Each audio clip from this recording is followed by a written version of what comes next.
can't show that you're that confident sometimes without giving a little bit of why you want to do something. It also scares people. Nothing scares people more than when a young entrepreneur walks in a room and says, I'm going to do 10 million in 5 years from now. And you're a company only doing 2 million right now. And you think, you're like, wait, whoa, really? How come that person's going to do that? Like, because it makes them nervous. Now they're self-judging, right? But if that person's that confident, why shatter the confidence? Why not go for it? If you think you can do it, great. Have at it. Exciting things. I love it. Yeah. Welcome to the Coachability Code podcast. This is your host, Jordan Ring. Coaches, you ready to be coached? Let's go.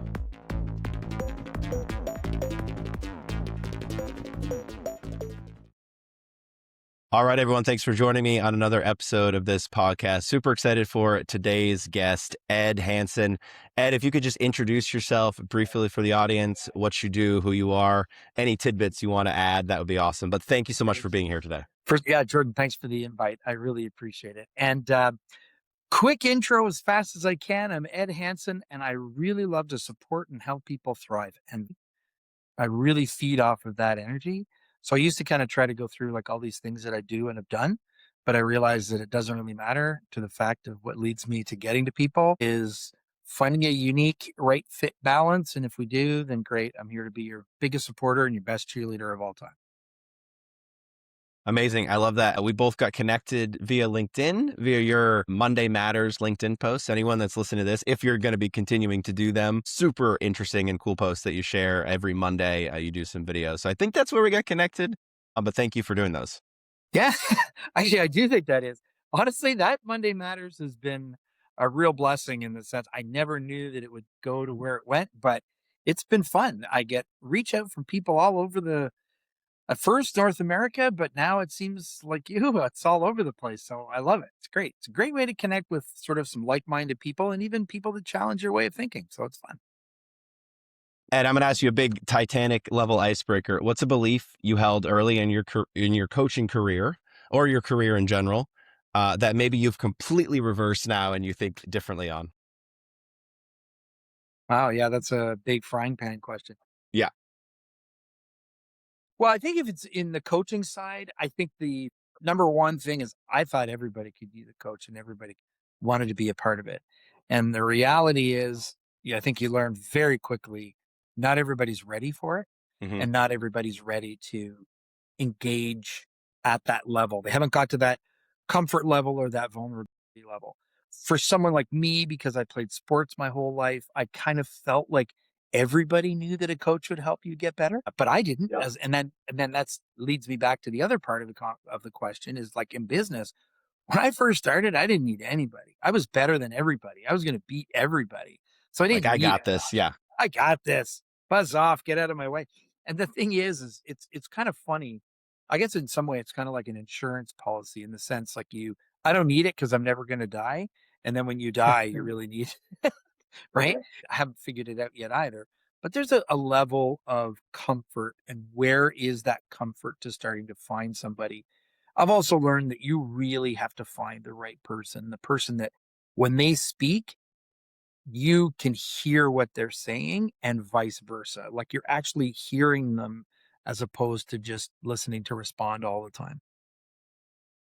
And yeah, with that, how do you go about finding that type of person? Is it kind of a feeling thing during conversation, or how do you walk us through how someone could navigate that and find someone that they really connect with? Like, what does that look like? I like the question because it kind of makes you have to really think about how do you get your best clients. And to me, it's not selling. I know that sounds crazy to say, but if you say, hey, I've got coaching for $9.99 and you can follow me, blah, blah, blah. Like that doesn't work. It might work for some.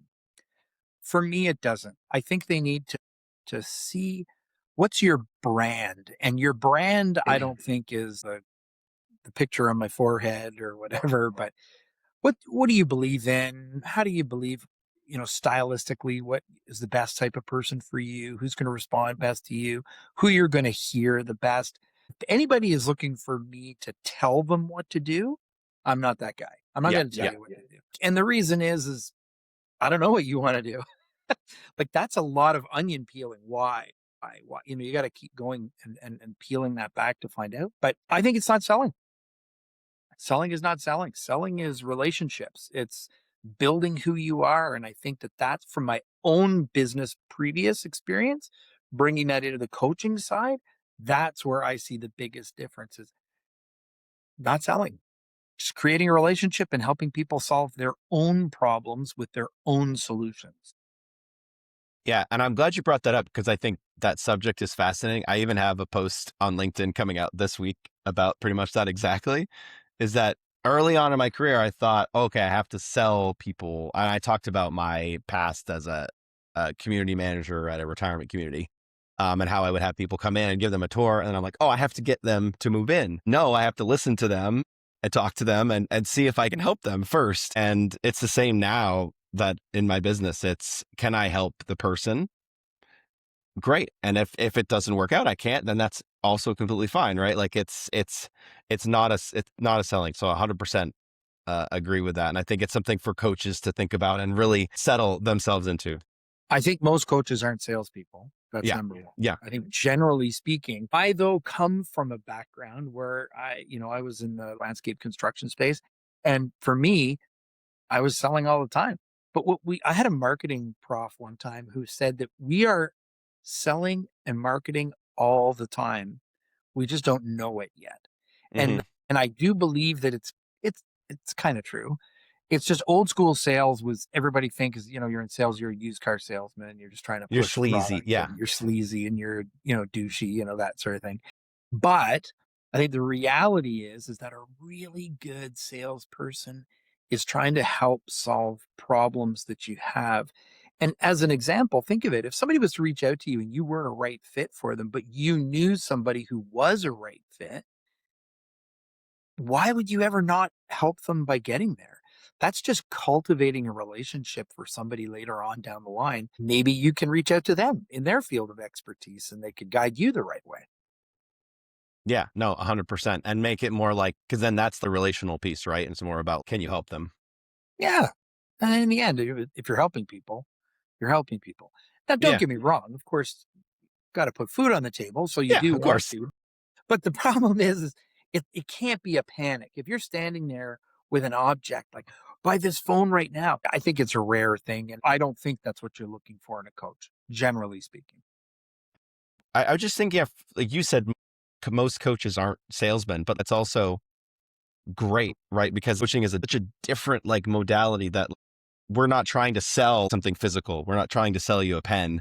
We're trying to sell you some transformation, right? It's different. This goes back to what my marketing prof said years ago is that the reality, we're marketing everything. Everything you do is marketing yourself. A coach, what's the first thing, generally speaking, they're going to tell you who they are, what they've done, why you should listen to them, how come their stuff is better than everybody else's stuff. I mean, if that's how you sell, then you're going to attract people that are interested in that style. Yeah. Yeah. With the transition, I want to know more about you and what you do and what you offer. So sell me. So sell me in the audience on what you, not really, but like love to just hear more about what you do, what your primary offer is. And then I have another question to go along with that. So will play on words here. So technically speaking, I'm a Tech Canada chair. And how that works in essence is it's a Tech Canada or Vistage worldwide is, Hmm. what it is in the United States and in Europe. And in essence, it's a peer group. And the peer group is built up of multiple business leaders. So there's some groups that are small business, some are CEO groups, some are leadership groups.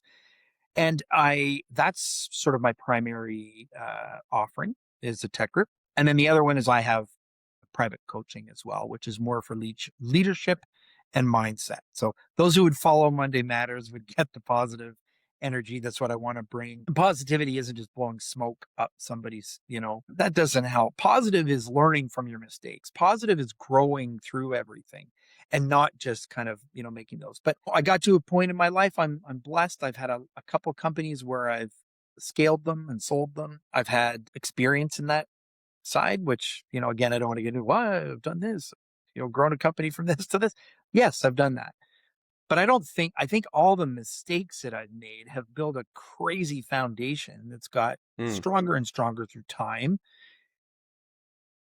what's that expression? If I could go back in time, I could do it in half the time, or, one of those things. But I don't know if that matters. I wish I'd listened. I know it might sound crazy, but I think it was Mike Tyson who said, until I do it, I listen to everybody else who's done it. And then once I've done it, I stop listening to those who don't do what I do. So I'm not saying that's me, but I'm saying I do think that at some point I listened to as many people when I wasn't where I thought I wanted to be. But as you kind of start crawling up mountains, you start to realize that the other people that are out there, they might not know what they're doing either. They're just learning from their experiences and stepping up and growing as they learn and learn and learn. I've seen this all the time. When do you stop learning? The answer is never. As soon as you stop learning and being curious and growing, you're done. So how important is it for me? I think the most important part for me is to stay curious and stay learning and to stay growing so that anybody I'm working with needs to feel that. Hmm. I mean, in my case, I have a coach too. I'm not going to lie. Who coaches the coaches? Well, I hope a coach. Yeah. No, we all need that Just, for sure. yeah, Yeah. for 100%. Yeah. If I didn't have that, but they're different levels, right? Like my wife would say sometimes that I am not a house league coach. I'm not, if people would be familiar with the sporting reference, I'm more of a competitive level coach. I'm somebody who wants people who aren't willing to accept mediocre and Hmm. I'm happy with things are good. Yeah. This is great. I want to be with people that do want to get better. But better, by the way, doesn't mean making more money or growing your revenue. Sometimes just you getting better Hmm. and maybe spending more time with your family while your company runs at the same time or whatever your wins are. So that's half of it, is defining what somebody's success looks like to them.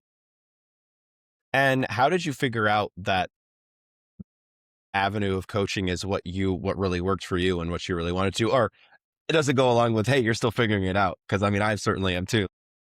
It figures it out. Actually, for me, I'll tell you, I had one of my clients, very specific one of my clients, who I'll give a little bit of imposter syndrome mechanism here. This person, it wouldn't have been somebody that I thought was in my realm, so to speak.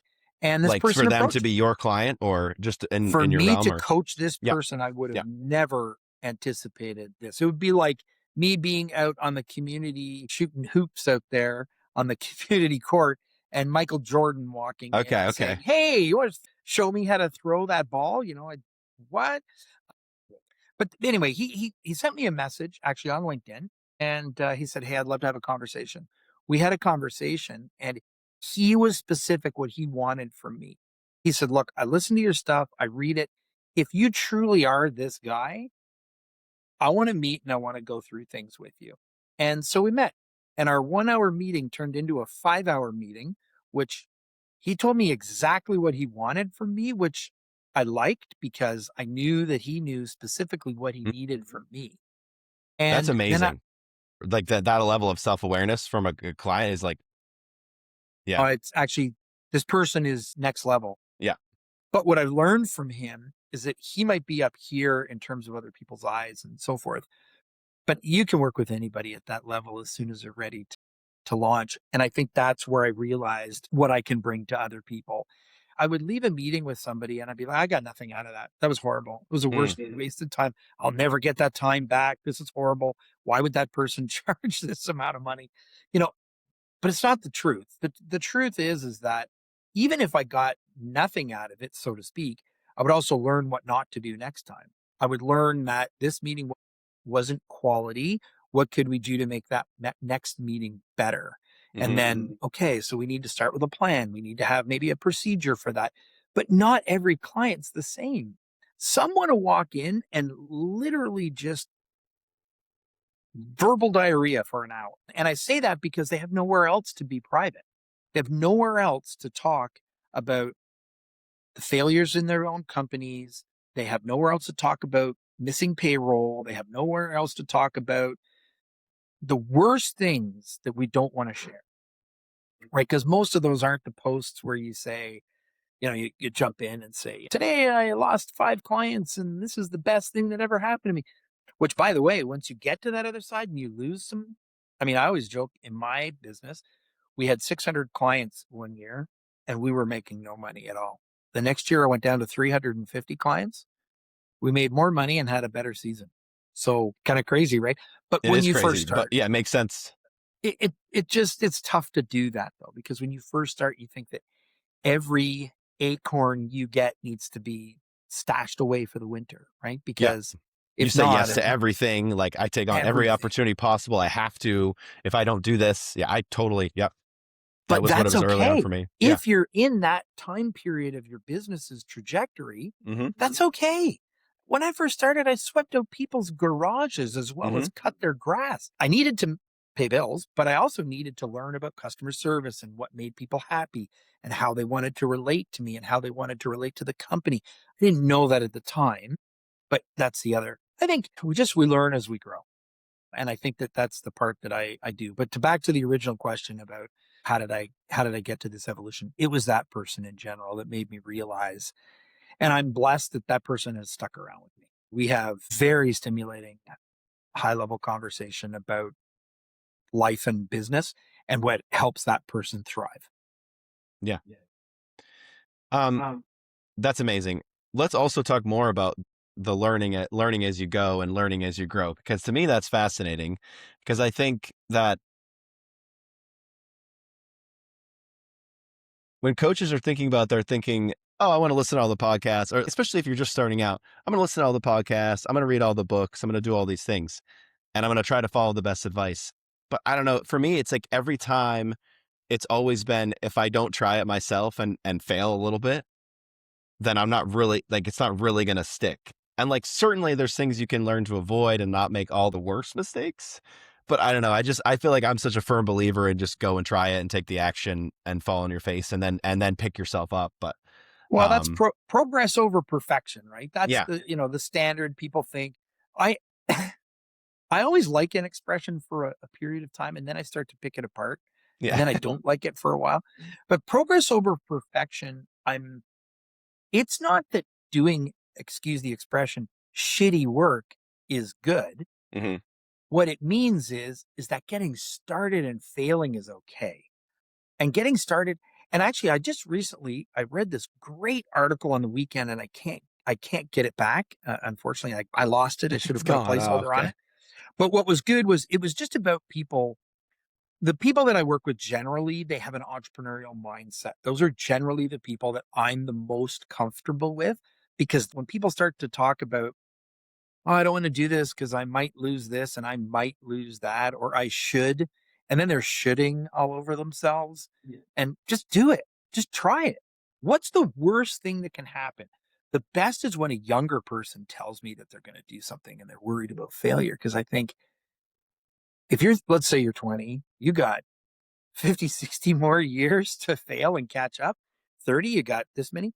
I mean, I don't know. And maybe I'm going to miss this. Baycroft, McDonald's, like, I don't think he started McDonald's till he was in his 50s. And then it's arguably one of the biggest franchises in the entire world, making fantastic dollars. And the reality is he started it when he was an older guy. So lots of time. Everybody's got lots of time. It's just we think we don't. But you're right. Get started. Somehow figure it out. If you think about it, if you apply for a job that you aren't qualified for, what's the worst thing that's going to happen? They don't call you. Yeah. And it's that what's the worst thing that can happen question that is so powerful. What are you waiting for? And because like so often that doesn't come true, right? The worst thing you can possibly imagine 99% of the time is not going to happen. Like, and especially in that case, like what could possibly be the reason why not to? You're like wasting a little bit of time putting together an application. Okay, but that's only in such a little bit of time where, yeah, it could go very right. Right. So Well, and that actually leads to another thing and another big component, and that is, and I will give Cy Wakeman full credit on this comment, and it resonated. Like there's an example. She said it, it resonated so heavy in my mind that ego is not your amigo. And to hmm, me, I just feel I like that's that. so empowering because we all have it. What's the first thing? You go out you go to the gym and people worry about what they're wearing. Do I have the right shoes on? Do I have the right Lululemon pants on? Yeah. Yeah. Who cares? I'm old school. You go to the gym, you're wearing a ripped up pair of shorts and Yep. you walk in with a Always. t-shirt from 1960. Who cares? Like, you're there to work out. but people are worried about what other people think about them, and they're concerned about whether they look like they should be in the same role. I'm probably the worst for that. Look, I'm a business coach, and I'm on your podcast with a sweatshirt. Like maybe I that love could it. be the I'm all worst about it. thing. Yeah, but and I got my Vans on too, but it's fine. I don't feel the need to be a certain way. But that took a long time to get to because you are concerned that you don't look the role, you don't fit the right fit. I don't know. That's a tough thing to get over, by the way. And I think that that's where made comment about Michael Jordan. I mean, he missed more shots than he made. And so what? If every shot he missed, he went over to the bench and cried and had an issue with it. He didn't. He just waited for the next shot and the next shot, the next shot, the next shot. So that's kind of I guess the spirit that I like to feel. Just try to somehow get your ego out of the way. I will admit, I sometimes have that too. You put on an outfit to go somewhere and, oh, is this semi-formal business casual or, am I fitting the right hoops or not? I don't know. Those are things you just gotta get comfortable with sometimes. And it's such a Actually, fine. Go on that ahead. note, I gotta tell you, this is something a coach did. This is a sales coach years ago, and I loved it. He had us go into a grocery store and he had us, not buy anything, but Okay. get a new recipe from somebody. So the point is you'd go, I don't know, to the soup aisle and you'd ask somebody, oh, hey, why are you buying that mushroom broth? I'm going to make a soup out of it. Well, what's the soup you're going to make? And then you'd try to get like a conversion from person just by gaining their confidence and have a conversation. Well, then the next time you go in is you go with a ripped up t-shirt and your socks tucked into your pants. So you look a bit weird. And I say weird, but a bit, odd. And now here's the beautiful part. Now it makes you have egos gone right out because you're no longer just looking at that person trying to come up with something. You definitely feel uncomfortable in how you look, but you got to get out of that. You got to let that ego Yep. go because you're still the same person. You just look different. Anyways, that was the first time I ever went through something where I thought, oh my God, it took me like 15 minutes to make the conversation, but you push through. And then that's maybe why the ego, not your amigo, kind of set into me pretty hard, which I liked. But Yeah, anyway, I can imagine just standing there in the aisle, being like my heart pounding, like, oh, I don't want to have this conversation, but yeah, it was. why It was not, very right? It's a good practice. yeah, it's fun. Ed, what would you say separates the clients who get the most out of working with you, and then what separates them from the ones who don't? I think that's actually easier than it sounds. And I say that because it's the ones that understand the commitment to it. And there's kind of a part one ABC. Like number one, they show up. Yeah. And showing up isn't just showing up by physically being in a space. It means you're living in that space. You're not worried about what's tomorrow. I'm missing this appointment or this client. I used to do this. I'd make an appointment with an employee for a talk, and then a client would call, and the client was more important than the employee. So I would go to the client and not the employee. And then what was I telling the employee? I was telling the employee that they weren't important because that client was more important, but they're not. It was a mistake, but I had to learn it. Somebody could tell me that all they want. Yeah. But number one, they show up. Number two, they're immersed in it. And number three is they realize that they're the ones that take away from the conversation. So come into the conversation with some sort of takeaway from it. And the takeaways can be different. Sometimes some of the people I work with, they might want to come in and just leave being a little more settled, right? Sometimes people come in with, this person's driving me nuts. How do I deal with that better? So, but they have one thing they want to take away from. And that to me is so important. I feel there's a lot of times we go through motions. I used to do this. I used to show up on Monday at work, and this is why I do Monday Matters. I would show up to work, and I'm not kidding you. My goal was to get to 11 o'clock in the morning on Monday so that I could go for coffee because now all the horrible parts of Monday would be gone. But I didn't plan. I just came with this, okay, what fire do I have to put out and how do I have to, like, that's what I was doing. It was a big mistake. Like, that's kind of where the other part of me comes in is the work-life balance, I think is bullshit. That's just me because I hate the term. And I know for you, I think we even chatted about this before, you and I, but what's tough is you might find the best time of work is at midnight. And then you work from midnight to 2 in the morning. I don't know. I'm just saying it could be, right? So then you go to the gym or for a walk at 10 in the morning. Well, then go for a walk at 10 in the morning. Like if there's imagine telling somebody who's an accountant at tax time that, yeah, I got to go on a holiday on the last week of tax season. No, you're not. You've got to stay in the trenches and go hard. Mm-hmm. The same in my industry. People in snow removal, if they said all of a sudden, oh, it's snowing, no, I'm not going to clear snow today. They can't. They got to go clear snow. So it's finding that rhythm and that balance of when things are busy, learn how to ride the wave. And when things aren't busy, learn how to recharge. So I feel like those were some things that I neglected on my way through and that I'm trying to help others with if I can. Yeah, for sure. And I think that figuring it out for yourself and for your industry, and like, I mean, it's such a great question to ask. Like, yeah, are you okay if you're taking a walk at 10 in the morning? Or like, is that something that does not work? And I think it's like balancing that and thinking through that with other people's expectations. Are you doing it just because of what they think, or are you doing it because it actually matters? Like, okay, if you took a vacation at the end of tax season, yes, that would matter to them, but for a reason, right? There's a reason why you shouldn't do that. I don't care what other people think. Well, you should in that case, but then thinking through like, when it matters. I think, I think if somebody else is judging you, I always think sometimes, well, then why does their judgment bother you? Yeah. And if it bothers you because you know you're doing something wrong, Yes. interesting. But if it's bothering you because they're annoying, well, then just turn it off. Yeah. That's a different story. I can change the channel anytime I want to.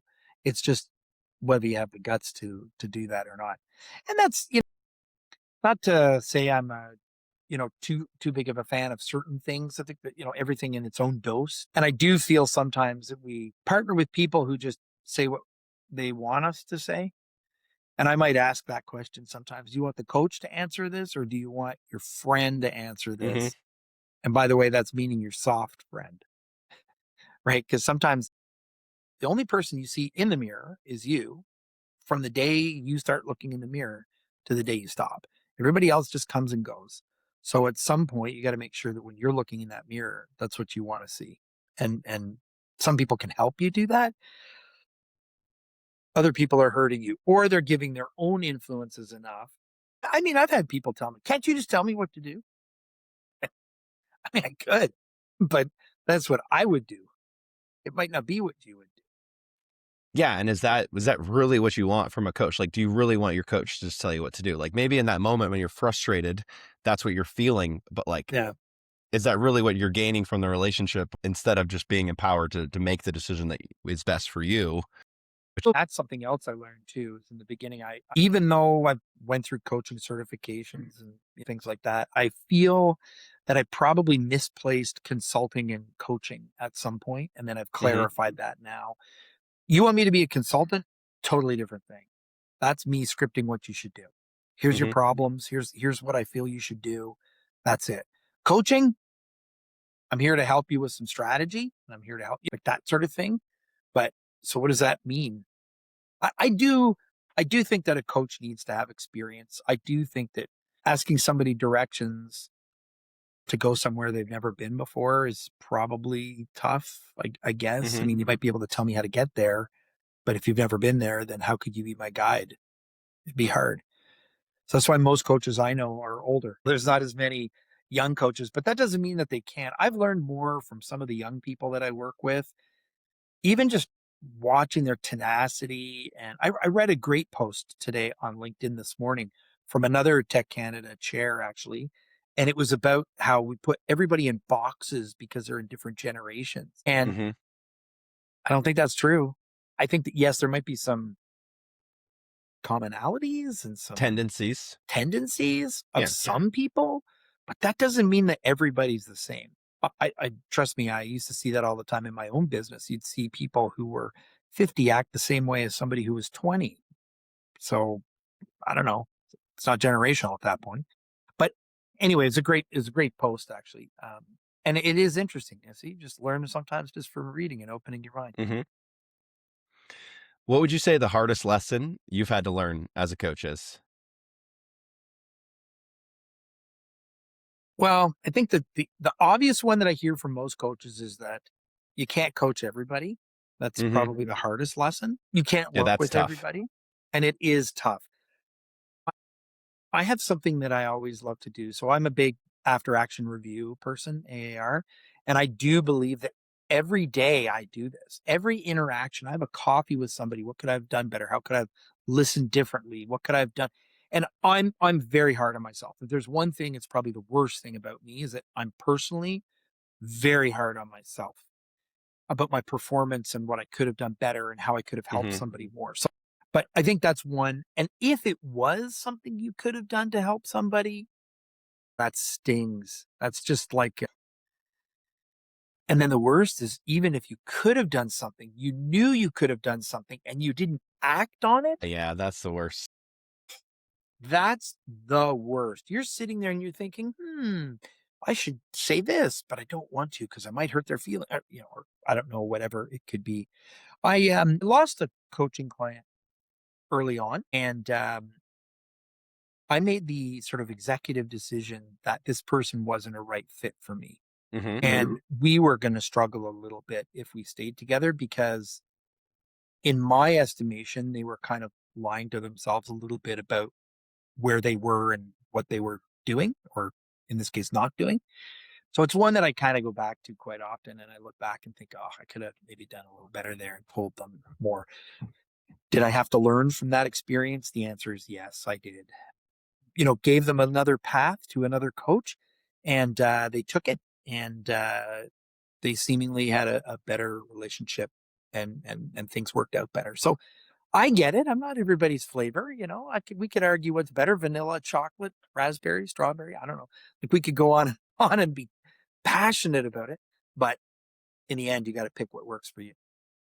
And I think it goes back to what we were talking about before, right? Like sometimes you could take all the best advice and like, okay, I'm going to figure out exactly who the best person for me is, like exactly who I want to coach. But to some extent, you have to go through it a little bit, right? Like I've had to fire people and I've had clients in a situation like not work out before.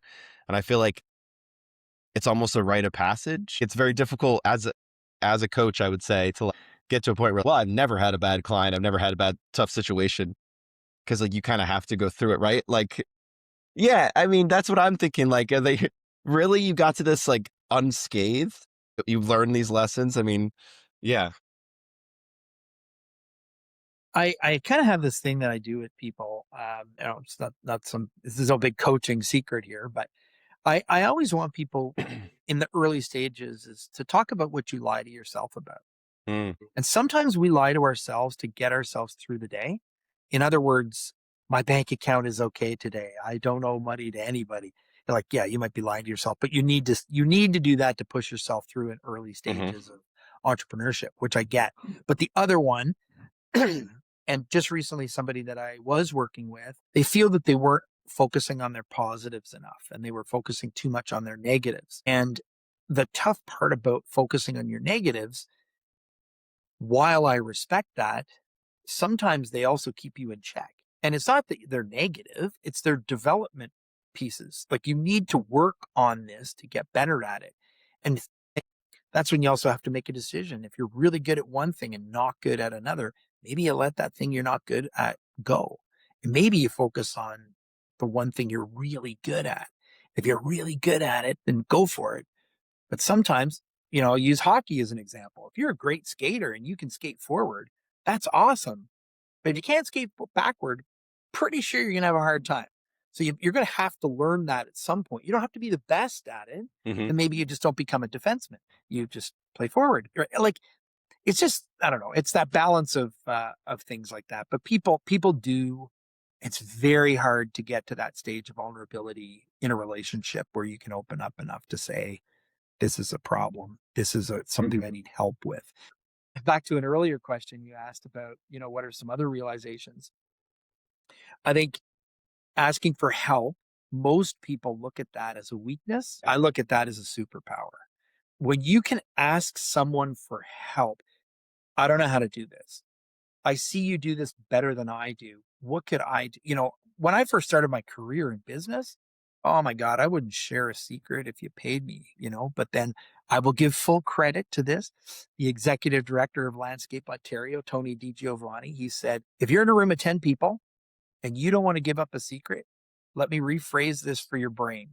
If I give up one secret and everybody in the room gives up one secret, I gave up one secret to get back 9. Point taken. Yeah. And I think that's when you start to realize that you can share. I mean, secret sauce, I get that Coke's not sharing its formula, and I get that, McDonald's kind of protects its, special sauce and whatever, but they put a sauce on a burger. So, okay, you need to put a sauce on a burger, but those are the kind of things that you want to protect. And I do think that I've learned this with entrepreneurs. They 100% have some secret sauce because they're so mad that something isn't happening the way they think it should be happening. Yeah. That's why they start something. So they get, I could write a book better than that. Imagine that, right? Yeah. So they start it like that. That's what people do. I could sell cars better. I could do this better. I could, do whatever. It doesn't matter what it is. That's what gets them fired up and gets them going. There's a little bit of like positive ego there, right? In some ways, like, My would dad, you say that? yeah, oh, for sure. My dad, we talked about this before. My dad, with this teeter-totter, my dad had this expression that there's a teeter-totter of arrogance and confidence. And the arrogance and confidence teeter-totter is a dangerous one because arrogant is when you walk in the room and you tell everybody how good you are. Confident is you walk in the room and start learning from other people. It's hard though, because you can't show that you're that confident sometimes without giving a little bit of why you want to do something. Or it also scares people. Like nothing scares people more than when, a young entrepreneur walks in a room and says, I'm going to do 10 million in 5 years from now. And you're a company only doing 2 million right now. And you And think, you're like, whoa, wait, really? how come that person's going to do that? Like, cause it makes them nervous about that. Now they're self-judging, right? But if that person's that confident, why shatter the confidence? Why not go for it? If you think you can do it, great. Have at it. Exciting things. I love it. Yeah. And Ed, you already talked a little bit about how you have a coach. Let's talk a little bit more about that. Like, what type of coach is that? And then what lessons have you learned from that have helped you become a better coach? Because we already talked about like all coaches need coaches, right? And I think it opens up that mindset of, I'm coaching other people. I can see where I can improve too and grow in these areas. So just a little bit of a journey story for me. So I had a coach, a business coach, and honestly, we clicked. We worked so well together because he always called me out on my bullshit. And he was always honest with me. And I'd had a couple of coaches before this gentleman. And then this gentleman joined tech and he became a chair and I moved into tech with him.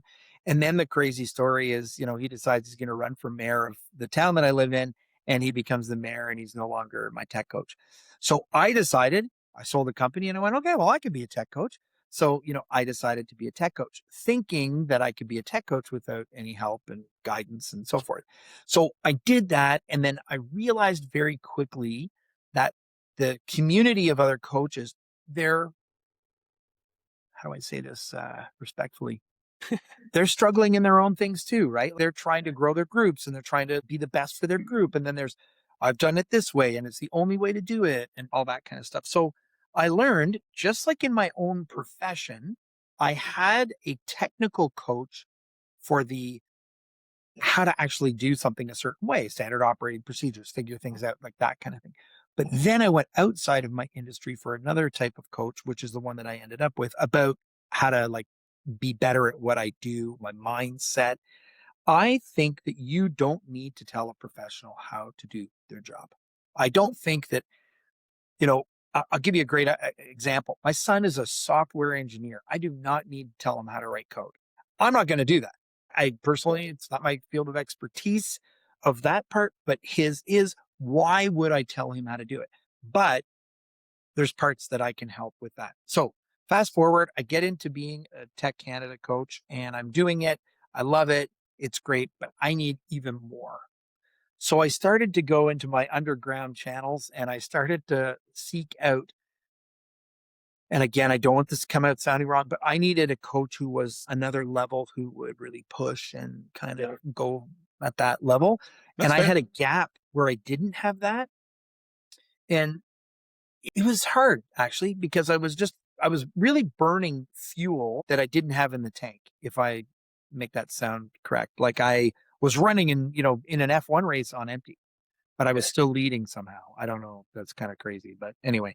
So long story short, I found somebody who could possibly do that for me, and we met a few times, and then I realized, like, he told me flat out the type of person he works with. This is the only type. I don't work with anybody else. I got no time for this kind of thing and this kind of thing. That's And great that he knows that. I like that. Yeah. So much respect for oh, that. he's been coaching people at a very high level for a very long time. Yeah, and he isn't like a rear view mirror guy. He's a windshield guy. Everything's in the windshield. Like, what could you have done to get better? And he helps make me a better coach, 100%, because he helps make me a better person. And so I don't need him to tell me how to coach. I'm not worried about that. I'm just Hmm. need him to set me straight when I go off the rails sometimes, and I can go off the rails sometimes. And I think but what it does for me is I see myself as a customer, and then I see the customer experience and the user experience. And then I start thinking to myself, should I be doing that with my teams? And then I Yes. realize the things that I'm not doing well. But it also keeps me as humble as Bumble, because you get checked very quickly. Again, we go back to sports. Could Michael Jordan show like a kid in high school how to shoot? Sure, of course, like no problem. But he needs a Phil Jackson to keep him in check, right? But I guarantee you, Phil Jackson needs somebody to talk to too. So it's that whole element. And I think once you find somebody like that, I think I don't know, maybe when you're younger, you have a grade 1 teacher and then a grade 2 teacher and then so on and so forth. And then your university teacher isn't your teacher for grade 1. But I do think there's constants in your life that keep you anchored, but still let you stay afloat and still keep you moving ahead, or pillars, I guess is Hmm. another expression for that. And I would like to be the pillar part of somebody. They come back to you to reset themselves. Am I on the rails here? What am I Yeah. Am not I losing saying? it? Am I going in the wrong direction? Yeah. And maybe, by the way, somebody going in the wrong direction, maybe that's their right direction. I feel the noise right now is, before this podcast, you and I were chatting a little bit about what lures you in on a LinkedIn post kind of Hmm. thing, right? And, I hate the LinkedIn posts that, here's what you're doing wrong. Yes. Yeah. Here's Yeah. the Yeah. only way to do it. And if you're doing this, then you're wrong. I look at that. A, I know you probably wrote it with AI. And then B, Yeah. I can concern myself with the fact that, and I'm not saying AI is bad, by the way. I think it's great for certain things. But I just feel that you're trying to tell somebody what to do, and telling them, like dictating to them, it just doesn't resonate with me. When I was an athlete and if you were telling me that I was good and everything was great, I wouldn't have listened to you. And I also wouldn't have listened if you told me it was the only way to do it. There's got to be like, the end goal is to do this. How you get there sometimes needs to be learned. And that's how you create guidelines and things for those who follow. But that's entrepreneurs, they want to be the ones who create those things first. Yep. Yep. Well, we're getting close to the end of the podcast. This has all been really, really good, but I want to make sure that you have the opportunity to stand up on your soapbox if you have one. I want to make sure people that come on this show get the chance to say what they want to say about coaching, about business, about these subjects. So if you have something to share, we'd love to hear it. That's like giving me an open-ended, shut me up from here kind of thing. No, look, I feel there's a lot of things out there that we get caught in noise, and some things Mm, resonate with other people. I hope for me that I resonate with those that want to hear what I have to say, for sure. I want to hear what others have to say, but I also want to be the person to hold people accountable to themselves. And if I say I'm going to do something, then I want to do it. There was a slogan years and years, is way back when I first started my company, and it says, it wasn't me, it was another company in a similar space, and they said, why hire us? Because we do what we say we're going to do.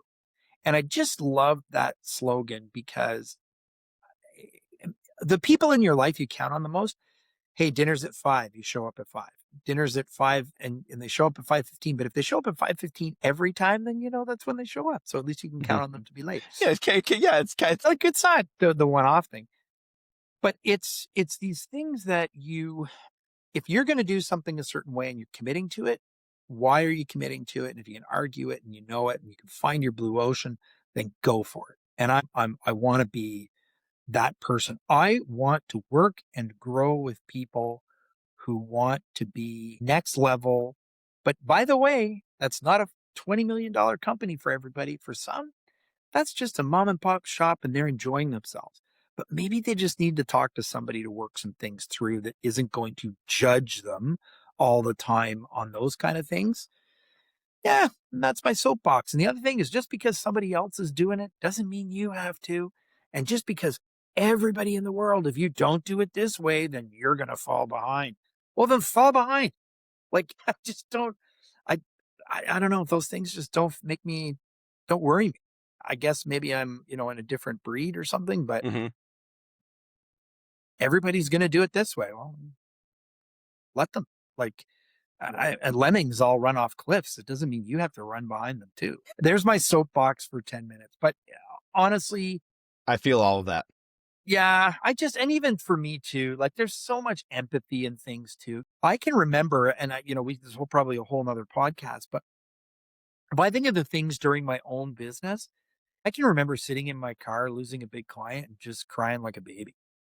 And crying like a baby, I didn't know how this was going to work, what I was going to do for my next client, how I was going to tell staff, like, oh, what a failure. Just needed somebody to really reassure me that I was still going to be able to have a peanut butter sandwich and I'd be okay. Yeah. But sometimes you caught. Most high performers are the hardest on themselves. And sometimes they need people who are hard on them. I'm not saying I'm that person necessarily, but I do think everyone's definition of what they need is very different. There's not one specific, like, here's what I need, and it's the same for every single person. It's completely different for everybody. I do think there's some generalizations and so forth. It's okay to also, look, I can't lie. I'm the first guy to admit I went to a Tony Robbins thing one time in my life, and I still watch the guy. I think he's an absolute beast student of his craft. He's better than he was way back in his first ones. But you know what? Why? Because he's every single thing that he quote unquote might have failed at is data for him. And that data goes into his brain and then creates a new output. And then he just keeps going and going. Eric Thomas, any of those guys, they're all the same in that way. They just keep moving and moving and moving, and it's motivating. Yeah. Yeah. There's the soapbox. I love it. Go longer. Thanks for jumping on it. No, we can do another podcast if you just want to get on the soapbox. We'll do a whole hour of just Ed on his soapbox. We'll make a graphic for you, whatever we want. I think it's good. That'd be funny. I'd like. Ed, where can people find you and connect with you? Where is best? Absolutely best place is LinkedIn. And I'm Ed Hansen on LinkedIn. I'm in Ottawa, Ontario, Canada. So that's why I've gone to Ed Hansen, because really my name's Edwin, but there's multiple other Edwin Hansens. Okay. Surprisingly. But that would be the one that's me. It's a great place to reach out. And I have people reach out to me, even send me a direct message, and they want to just ask an opinion of something or ask, some random question. I love it. It's a great place to start. And by the way, on my LinkedIn page, it has all my contact information and all that kind of stuff too. So easiest place to reach out. Well, perfect. Definitely anyone listening to this, connect with Ed. I'm very thankful that I did on LinkedIn. We have a good rapport on there. We comment on each other's posts and we just get value from each other. So definitely connect with him. And Ed, thank you so much for your time and for coming on the show. Super appreciate it. Thanks. And Jordan, keep being you. I love it. I really do appreciate your unique style and your authentic style. It is so important that people reach out to you and follow your stuff on LinkedIn, because it's really, really refreshing to not just be stuck in some sort of mindless automaton commenting world. I do. I appreciate your stuff very much. Well, awesome. Thanks for saying that. And thanks again. Okay. Are you still here listening to this podcast? You're awesome. I got 2 CTAs for you. Number 1, subscribe to this podcast for more. And number 2, have you ever thought about writing a book? Contact Jordan. He can help you out. Jordan at jamring.com.